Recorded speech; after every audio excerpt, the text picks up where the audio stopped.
26 दिन बिना खाना खाए सिर्फ एक मांग को लेकर डटे रहना और फिर अचानक आधी रात के बाद अनशन खत्म कर देना।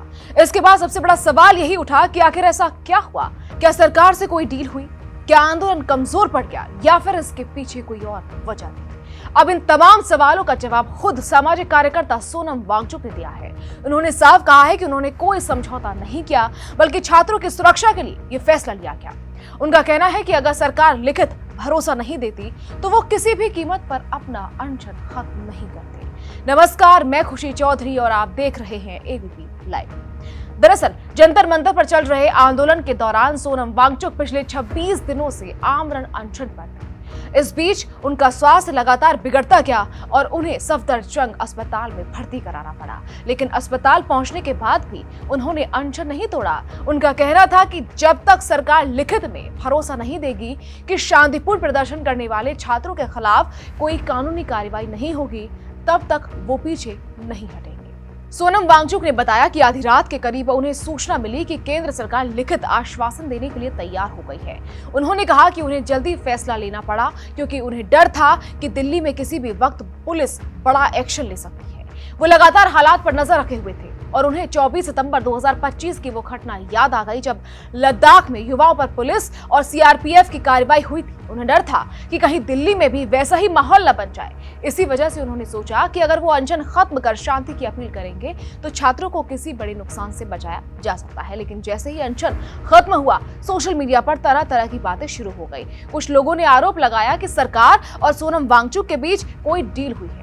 इस पर उन्होंने सीधा जवाब दिया। उन्होंने कहा कि अगर उन्हें समझौता ही करना होता तो क्या वो 26 दिन तक भूखे रहते? अगर डील करनी होती तो दिल्ली की गर्मी में सड़क पर बैठने की जरूरत ही क्या थी?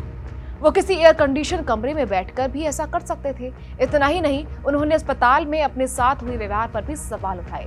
सोनम वांगचुक का आरोप है कि 18 जुलाई को जब उन्हें सफदरजंग अस्पताल लाया गया तो उनके साथ एक कैदी जैसा व्यवहार किया गया। उन्होंने दावा किया कि उन्हें आने जाने की आजादी नहीं थी, लोगों से मिलने नहीं दिया गया, यहाँ तक कि मोबाइल और लैपटॉप तक रखने की परमिशन नहीं दी गई। उन्होंने कहा कि वहां का माहौल उन्हें उत्तर कोरिया जैसा महसूस हुआ।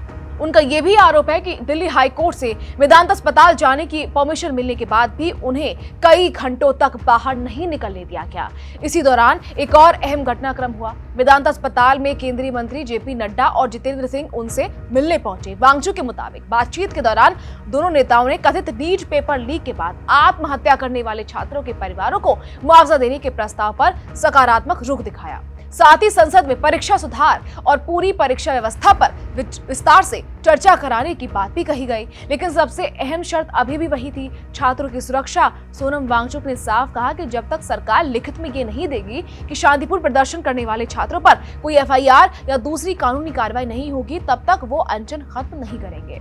शुरुआत में सरकार सिर्फ मौखिक भरोसा दे रही, लेकिन उन्होंने उसे मानने से इनकार कर दिया। आखिरकार सरकार ने लिखित आश्वासन दिया और उसके बाद ही उन्होंने अपना 26 दिन लंबा अनशन खत्म किया। दोस्तों, ये वीडियो मैं थोड़ा दुख और थोड़ा हैरानी, थोड़ा गम और गुस्से के साथ बना रहा हूँ।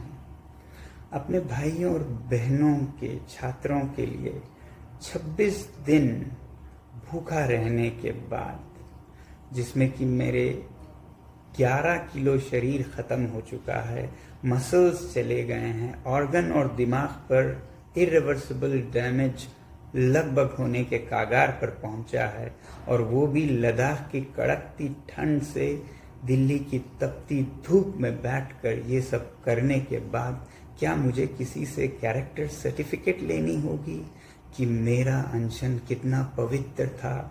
मैंने तोड़ा तो किसके हाथों तोड़ा, उसके हाथों क्यों तोड़ा, इसके हाथों क्यों नहीं तोड़ा, क्या डील हुआ, क्या सौदा हुआ, ये सब मुझे जवाब देना होगा। मैं कल से अब तरल लिक्विड फूड ले रहा हूँ, पी रहा हूँ, तो थोड़ी सी शरीर में जान आई है। बदकिस्मती से वो जान मुझे इसमें देनी पड़ रही है, दुख के साथ कह रहा हूँ। मगर सुबह से मुझे बहुत से लोग फ़ोन करके या पोस्ट दिखाकर कह रहे हैं कि आप पर बहुत सवाल उठाए जा रहे हैं, आपने इनसे क्यों अनशन तोड़वाया, केंद्रीय मंत्रियों से तोड़वाया, किसी और से क्यों नहीं तोड़वाया, क्या डील हुआ है, सौदा हुआ है। ये सब मुझे जवाब देना होगा। अगर सौदा करना होता, डील करना होता, तो क्या 26 दिन भूखे रहना पड़ता है? कितनों ने डील किए हैं, आपने देखा होगा। क्या वो इस तरह से डील करते हैं? क्या मैं आलीशान एयर कंडीशन कमरे में बैठ के डील सौदा नहीं कर सकता था? मुझे यहाँ दिल्ली की गर्मी में बाहर रोड साइड पर बैठकर डील करना पड़ता। धिक्कार है ऐसे देश पर जिसमें ऐसे दिमागों की उपज होती है, जिसमें से ऐसे नीच ख्यालात निकलते हैं।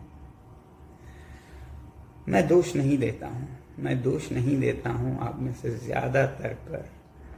सोनम वांगचुक ने यह भी कहा कि बातचीत के दौरान उन्होंने शिक्षा मंत्री धर्मेंद्र प्रधान के इस्तीफे की मांग जानबूझकर नहीं उठाई।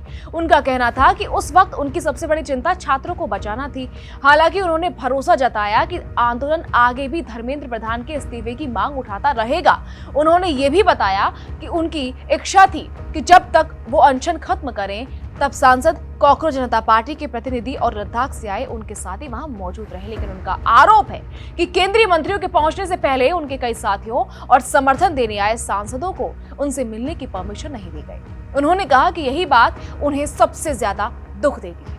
अब सवाल ये भी है कि आखिर सरकार और वांगचुक के बीच बातचीत की राह कैसे बनी। रिपोर्ट्स के मुताबिक इसमें कांग्रेस सांसद और वरिष्ठ वकील विवेक तनखा की अहम भूमिका रही। बताया गया कि संसद मार्च के दौरान हुई झड़पों के बाद सरकार ने बातचीत तेज की। इसी दौरान विवेक तनखा ने सोनम वांगचुक से बात की और उन्हें अनशन खत्म करने के लिए समझाया। उस वक्त तक उनका वजन 11 किलो से ज्यादा घट चुका था और परिवार के साथ साथ उनके सहयोगी भी लगातार चिंता में थे। बताया जाता है कि इसी बातचीत के बाद सोनम वांगचुक ने केंद्रीय मंत्री जेपी नड्डा को खुला पत्र लिखकर अपनी शर्तें रखी। उन्होंने साफ कहा कि आंदोलन में शामिल किसी भी युवा के खिलाफ दंडात्मक कार्रवाई नहीं होनी चाहिए। इसके बाद आखिरी दौर में उनकी पत्नी गीतांजलि आंगमो की भूमिका भी काफी अहम रही। उन्होंने वांगचुक से कहा कि अगर सरकार उनकी शर्तें मान चुकी है तो अब उन्हें भी अपना वादा निभाना चाहिए। आखिरकार देर रात जेपी नड्डा और जितेंद्र सिंह मेदांता अस्पताल पहुंचे और सरकार का लिखित आश्वासन सौंपा। इसमें शांतिपूर्ण प्रदर्शन करने वालों के खिलाफ कार्रवाई न करने के मुद्दे पर सकारात्मक रुख, संसद में परीक्षा सुधार और पेपर लीक पर चर्चा कराने और कथित नीट पेपर लीक के बाद आत्महत्या करने वाले छात्रों के परिवारों को मुआवजे के प्रस्ताव पर सकारात्मक विचार करने की बात कही गई। इसके बाद सोनम वांगचुक ने अपना 26 दिन लंबा अनशन खत्म कर दिया। लेकिन उन्होंने साफ कहा कि यह फैसला किसी राजनीतिक समझौते की वजह से नहीं था। उनका कहना है कि उनकी सबसे बड़ी चिंता छात्रों का फ्यूचर था और अगर लिखित भरोसा नहीं मिलता तो वो आज भी अपना अनशन जारी रखते।